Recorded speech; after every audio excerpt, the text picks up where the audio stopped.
What's this? A soft caress on my cheek. I remember I would always say, send this baton. Edmund is a little dicky poo. Moral of the story is I have no type. So today we are going to be watching a classic, a national treasure, a nostalgic piece of film cinema. I don't know why. Cinema. We're gonna be watching the Chronicles of Narnia, The Lion, the Witch, and the Wardrobe. I had a really fun time doing my last movie commentary, and I really wanted to do another one. And I actually haven't seen this movie in a really long time, like years and years and years. Then I saw on Disney Plus that they added them on their site, and I was like, oh, this looks like a good idea because it's December, and why not watch a Christmassy type movie? I don't know. I always thought that Narnia was kind of sort of a Christmas movie, even though it's not. But it has like that Christmas aesthetic to it. It has that Christmas vibe to it, and that just makes it 1,000 times more better. So that's what we are going to watch, and I'm really excited because I haven't seen it a lot. I just remember being so excited to see it in the theaters because it looked so good. I do remember reading the first book in like elementary school, but honestly I don't remember any of it. I need to reread them. I should probably go buy them and reread all of them. I know that they don't follow like the kids in this one, they follow a couple of other kids, I think. I don't know, I can't remember if they're supposed to be all related or something. I'm kind of getting off point. Okay, so this intro would always get me whenever I will watch it, because it was just one of those things where I forget this movie does take place during World War II. So I think that's what the director did good for this movie. I think he did good in this part because it caught your attention like right away. The way that it starts, the music and everything about it just captures your attention right away, because it's like, wait, bombings? Planes? War? What? Then you remember, oh yeah, this is taking place during World War II. Oh, Edmund. Edmund is the one who is like obsessed with everything that he only wants to do. He's definitely that middle child. He has middle child syndrome. I remember just being really annoyed with him throughout pretty much 85-90% of the movie. Why can't you like anyone but yourself? You're so selfish. It's true, like the beginning of this movie, Edmund is so like, he doesn't listen. This scene is giving me a lot of Harry Potter vibes.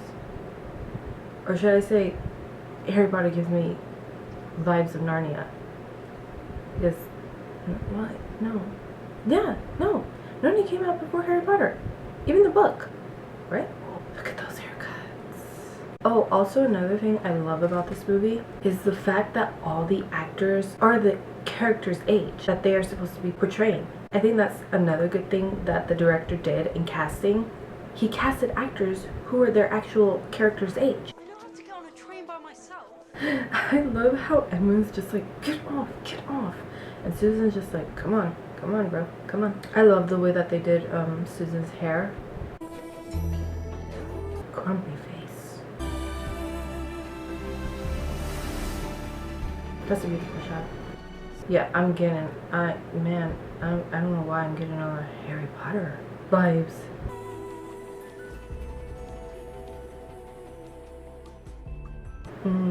The scenery for this movie is also so good. No! Touching of the historical artifacts. Those swords look mighty dangerous. I love that top. I love that whole ensemble. I just love everything that Susan wears. Can somebody like do a historical accuracy on the costumes? I don't know if anybody's ever did that. I watch a lot of those types of videos on YouTube, and they're so fascinating. I did take like a semester in fashion history and things like that. It was so fun. It was a lot of work though. I had to learn all the fabrics, the textiles, and the names and the numbers and things like that. Oh my gosh, it was a lot of work.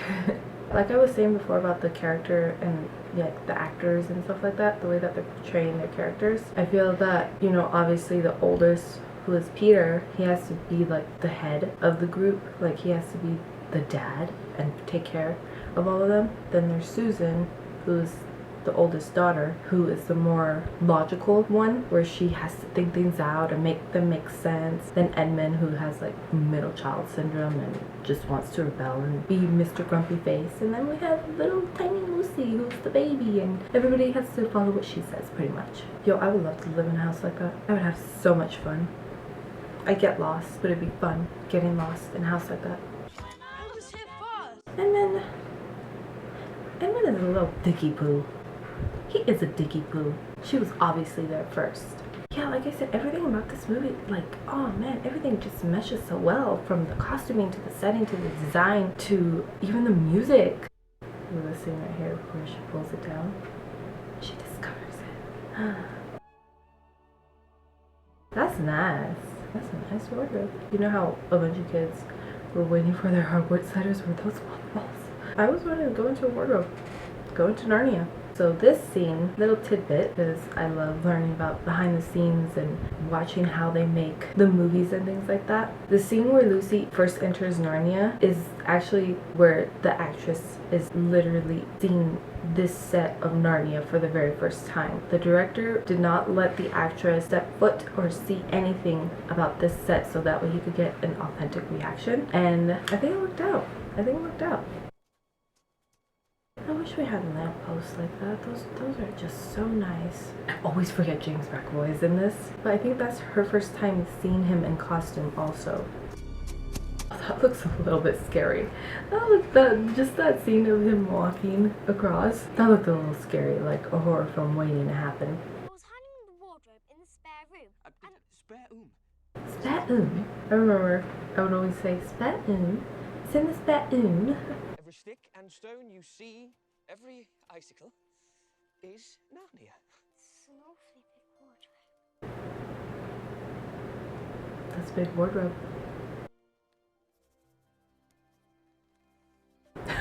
Imagine if people just shook their hands like this, like they are. No more shaking them like this. It's like that.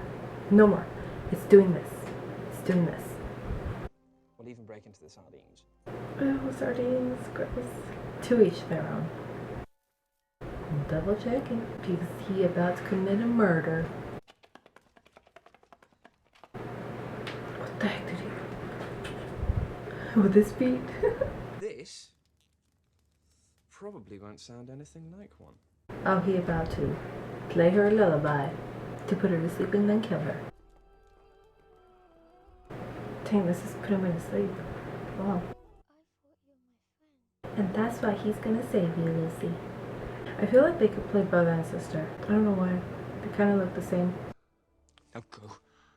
He did the nose boop. Boop, go. Does this mean I win? Me doing the bare minimum. Didn't I tell you about the football field and the bathroom cupboards? There goes Edmund being a little dicky poo. Oh, doesn't he scream like, you think you're dumb, but you're not? Shut up! You think you're dumb, but you're not! That is some fluffy snow. How dare you address the Queen of Narnia? Okay, cool it, little gnome. Yo, Tilda Swinton? I don't know how to say her name.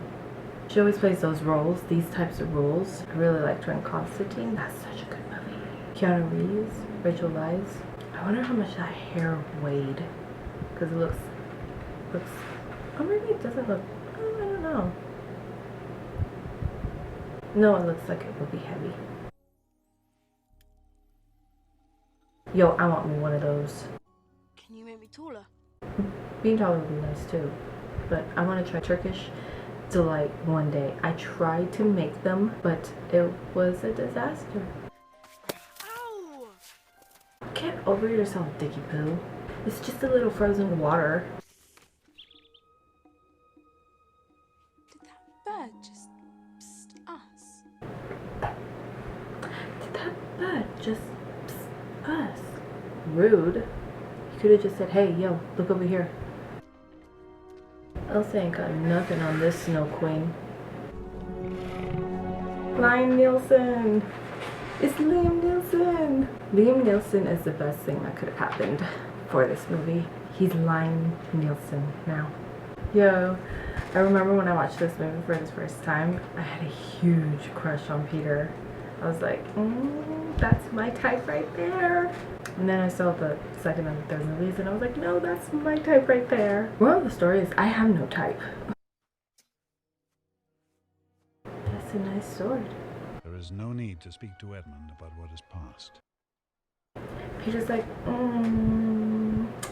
there's a couple of things I can say. Try not to wander off. Yeah, try not to wander off and, you know, get us killed. Does anybody else go through like a phase of like really wanting toast and you eat it and like for I don't know how long? It's like the best thing ever. Before there was Katniss Everdeen, there was Susan Pansy. That boy will die. Man, this lady annoys me more than Edmund. She plays such a good character to hate. How do I know your promise will be kept? He's like, bitch, sit down. Sit down. Sit down. I don't go back on my word. I'm Aslan. Thank you, Susan. Thank you, Lucy. This part was so bad. I didn't like this part. I did not like this part. Ew, what is he supposed to be? What the hell? Damn, he's scared of him.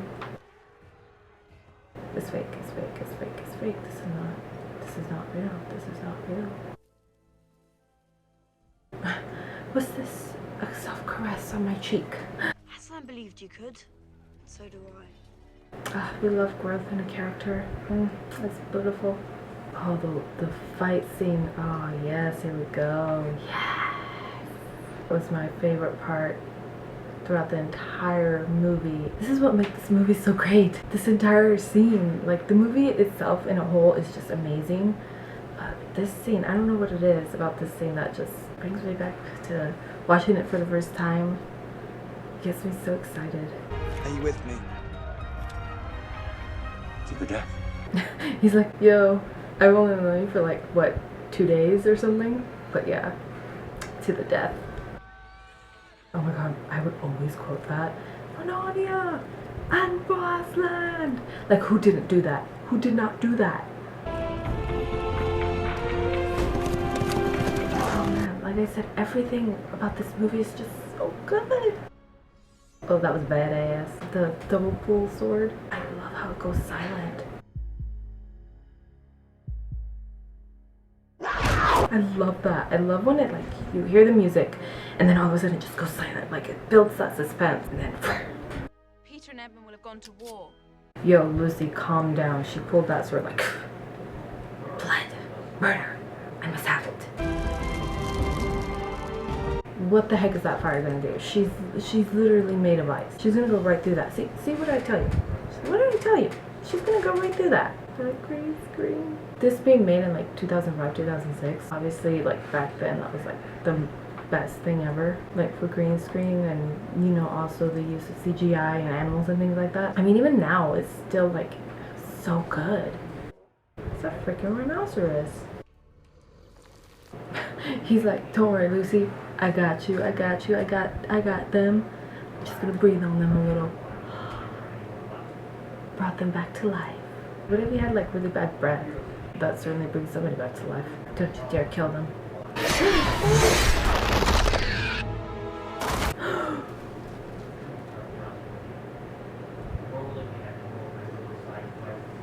Oh, she a bitch. She a bitch. Peter's not king yet.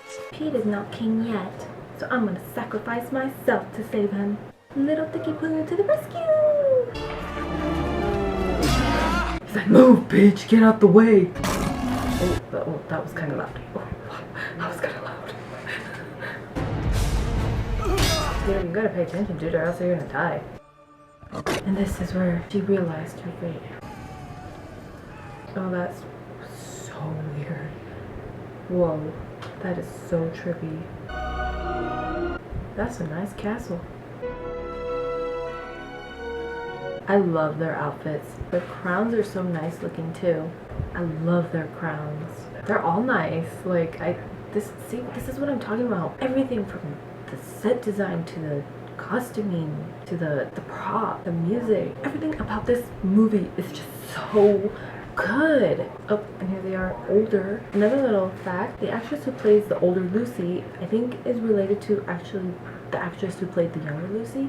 I think they're actually sisters, I think if I remember that correctly. It's kind of weird to imagine that they stayed there until they got that old. What is there to say about this movie other than it was such a good movie?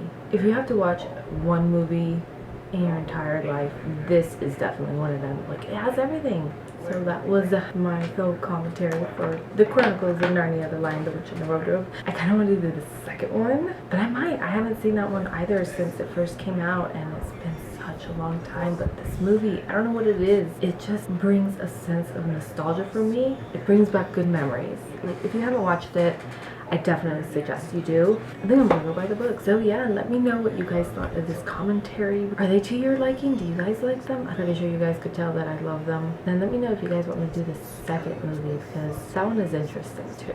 I just want to thank you guys again for watching this with me. Don't forget to comment and hit the notification bell if you guys want to keep notified whenever I post a new video. And I will see you guys in my next one. Bye!